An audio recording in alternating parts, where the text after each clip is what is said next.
Bom dia! Começando agora nosso episódio 15 da leitura do livro Um Novo Mundo, O Despertar de uma Nova Consciência. Para quem está acompanhando pelo livro, que eu sugiro que faça, a gente está na página 79, começando agora o capítulo 4. Interpretação de papéis, as muitas faces do ego. É muito legal que ele vai começar a abordar agora. Ele vai trazendo cada vez mais para a prática essas questões do ego, de como ele funciona. Peraí que tá balançando a câmera aqui. Acho que agora vai ficar melhor. Um ego quer que alguma coisa, um ego que quer alguma coisa do outro. E que ego não deseja isso? Em geral, representa um tipo de papel para satisfazer suas necessidades, que podem ser ganhos materiais, sensação de poder, de superioridade e de ser especial, além de um sentimento de gratificação, seja física ou psicológica. Em geral, as pessoas não têm nenhuma consciência dos papéis que representam. Elas são esses papéis. Elas pensam, que são esses papéis. Alguns deles são sutis, enquanto outros são óbvios, exceto para quem os interpreta. Há aqueles criados com o único objetivo de atrair a atenção de alguém. O ego prospera quando angaria a atenção dos outros, porque ela é, acima de tudo, uma energia psíquica. Peraí que tá me incomodando essa almofada aqui. Vou repetir. O ego prospera quando angaria a atenção dos outros, porque ela é, acima de tudo, uma energia psíquica. A atenção dos outros. Como não sabe que a origem de toda a energia está dentro da pessoa, ele a procura externamente. Porém, sua busca não é pela atenção sem forma, a presença, e sim pela atenção numa forma, como reconhecimento, elogio e admiração. Certas vezes, só o fato de ser notado de alguma maneira já vale como um reconhecimento da sua existência. Que loucura, né? O ego, ele é, pobre, assim. Ele se contenta com coisas muito superficiais. Pobre no sentido de não ser profundo, né? É só no nível mais superficial que ele se conecta. Uma pessoa tímida que tem medo da atenção dos outros não está livre do ego. Nesse caso, o ego é ambivalente. Ele é ambivalente, pois tanto quer quanto teme a atenção externa. O temor é de que a atenção passe a tomar a forma de desaprovação ou crítica. Isso é, algo que diminua a percepção do eu em vez de aumentá-la. Portanto, o medo que a pessoa tímida tem da atenção é maior do que a necessidade que tem dela. A timidez costuma ser acompanhada de uma autoimagem predominantemente negativa, a crença de ser inadequado. Qualquer percepção conceitual do eu, ver a si mesmo como isso ou aquilo, isso que ele chama de percepção conceitual do eu, a maneira como a gente se vê, é o ego. Seja ela favorável, eu sou maior, ou desfavorável, não sou bom. Por trás de toda a autoimagem positiva, há o medo de não ser bom o bastante. Por trás de toda a autoimagem negativa, está o desejo de ser o maior ou o melhor do que os outros. É interessante como funciona numa lógica específica. Vou ler de novo. Por trás de toda a autoimagem positiva, há o medo de não ser bom o bastante. A pessoa está ali super autoconfiante, parece que ela tem toda a confiança do mundo. Não, por trás disso, se isso estiver associado ao ego, por trás disso tem o medo de não ser bom o bastante. E por trás de toda a autoimagem negativa, a pessoa, que está dizendo ali que ela não se acha boa o suficiente, por trás disso está o desejo de ser o maior ou o melhor do que os outros. Oculto pelo confiante e contínuo sentimento de superioridade do ego, encontra-se o medo inconsciente de ser inferior. De modo inverso, o ego tímido, que se sente inapropriado e menor, tem um forte desejo camuflado de superioridade. Muitas pessoas flutuam entre sentimentos de inferioridade e superioridade, dependendo da situação e dos indivíduos com quem entram em contato. Tudo que devemos saber e observar em nós mesmos é isso. Sempre que nos sentirmos superiores ou inferiores a alguém, isso é o ego em ação. Vilão, vítima, amante. Próximo tópico. Peraí que minha rede tá batendo aqui, entendeu? Por isso que eu tô incomodada com isso. não conseguem obter elogios nem admiração, alguns egos procuram outras formas de chamar a atenção ou interpretam papéis para consegui-la. Caso não obtenham atenção positiva, podem buscar atenção negativa, por exemplo, provocando uma reação desagradável em alguém. O ego ele só quer chamar atenção, então não importa se vai ser de uma maneira positiva ou negativa. Há inclusive casos de crianças que fazem isso.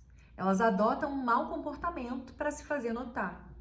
A interpretação de papéis negativos torna-se particularmente acentuada quando o ego é intensificado por um sofrimento emocional do passado que deseja se renovar com uma experiência diferente. Alguns egos cometem crimes na sua busca pela fama. Eles procuram atenção por meio da notoriedade e da condenação por parte da pessoa. Por favor, entre aspas, por favor, me diga que eu existo, que não sou insignificante. Essa parece ser a sua mensagem. Essas formas patológicas do ego são apenas versões mais extremas dos egos normais. Ou seja, ele deu um exemplo extremo para a gente entender como que o ego atua. Ele quer atenção de qualquer maneira, assim como uma criança, ela vai muitas vezes berrar no chão, gritar, fazer um escândalo, porque ele vai ter a atenção dos pais se ele fizer isso. É positivo? Não. Os pais vão chamar atenção, vão ficar chateados com aquilo, mas assim ele consegue a atenção dos pais. Então é isso que o ego quer. O ego é igual uma criança birrenta. Ele quer atenção de qualquer jeito. Um papel muito comum é o de vítima. E a forma de atenção que o ego busca é a solidariedade, a piedade ou o interesse dos outros pelos meus problemas, por mim e minha história.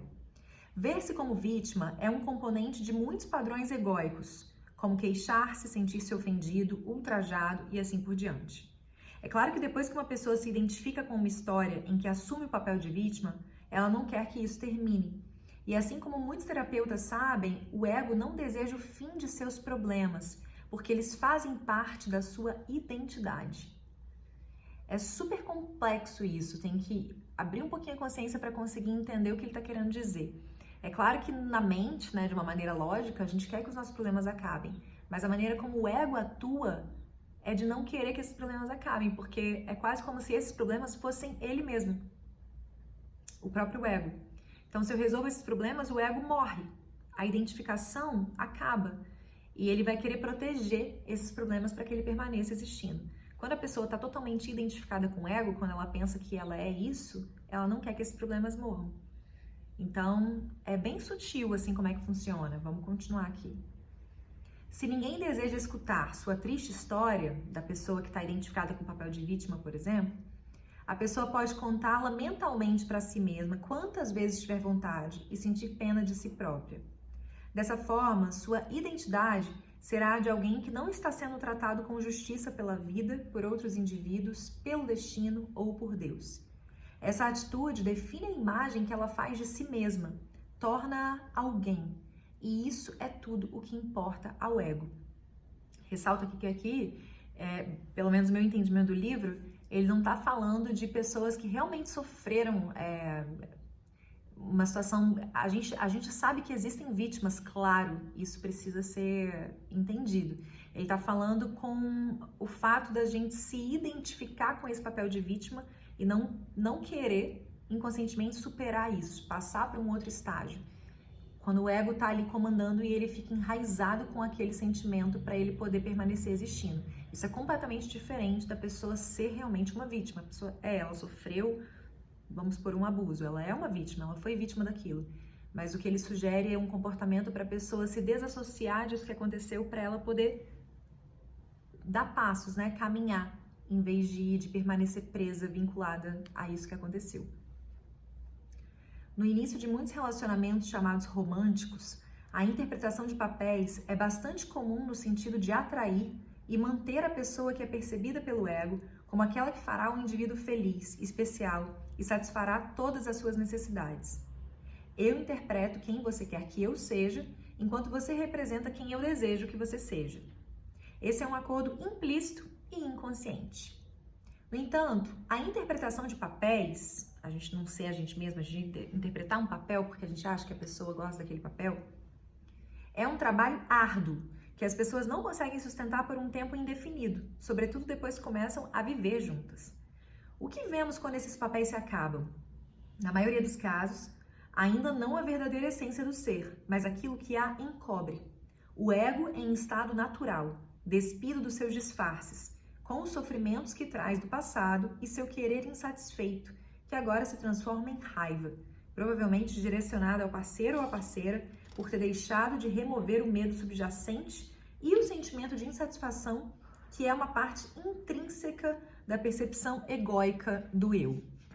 Sugiro voltar essa parte para ler de novo, para ouvir de novo. Dá uns 15 segundinhos antes aí, porque é complexo isso, né? Na maior parte das vezes, aquilo que costumamos chamar de apaixonar-se é uma intensificação do desejo e da necessidade do ego. Ficamos viciados na outra pessoa ou na sua imagem. É um vício mesmo se apaixonar, né? A gente fica viciado na pessoa, é uma loucura. Isso não tem nada a ver com o verdadeiro amor, que implica não querer nada. A língua espanhola é a mais honesta com relação às noções convencionais do amor.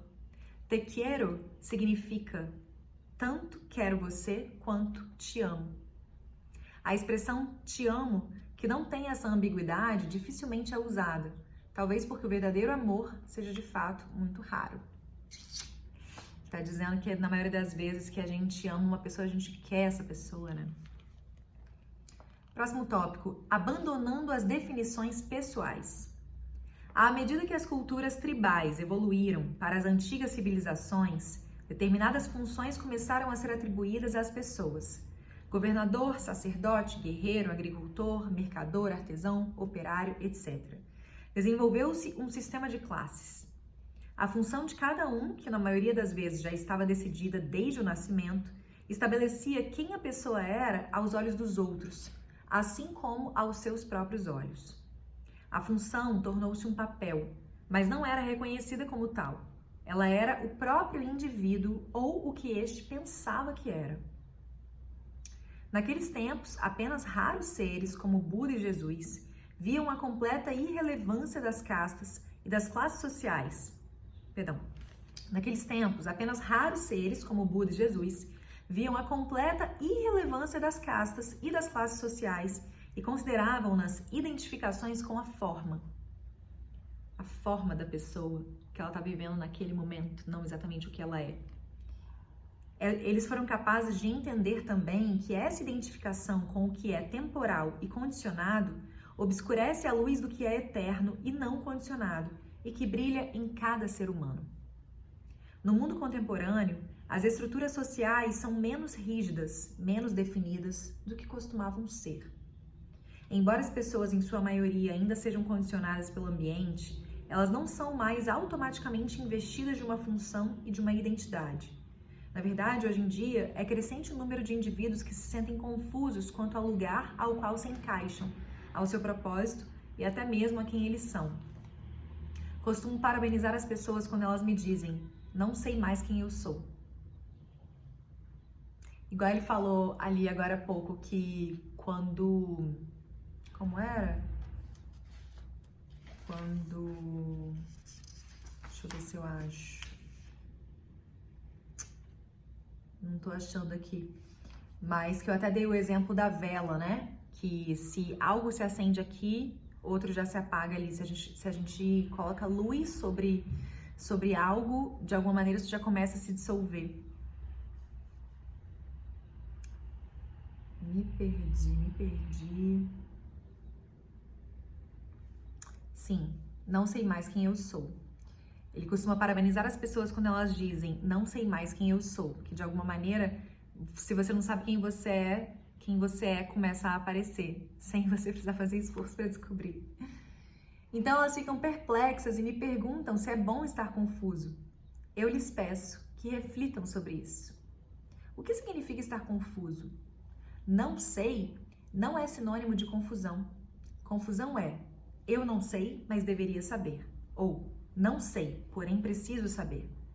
É possível abandonarmos a crença de que devemos ou precisamos saber quem somos? Em outras palavras, podemos parar de considerar definições conceituais que nos deem uma percepção do eu? Você, por exemplo, é capaz de deixar de examinar o pensamento sobre uma identidade? Você é capaz de deixar de examinar o pensamento sobre uma identidade? Quando colocamos de lado a convicção de que necessitamos saber quem somos, o que acontece com a confusão?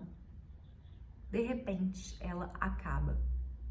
No momento em que aceitamos de fato que não temos esse conhecimento, saber quem somos, entramos num estado de paz e clareza que está mais próximo de quem somos verdadeiramente do que o pensamento jamais poderá estar.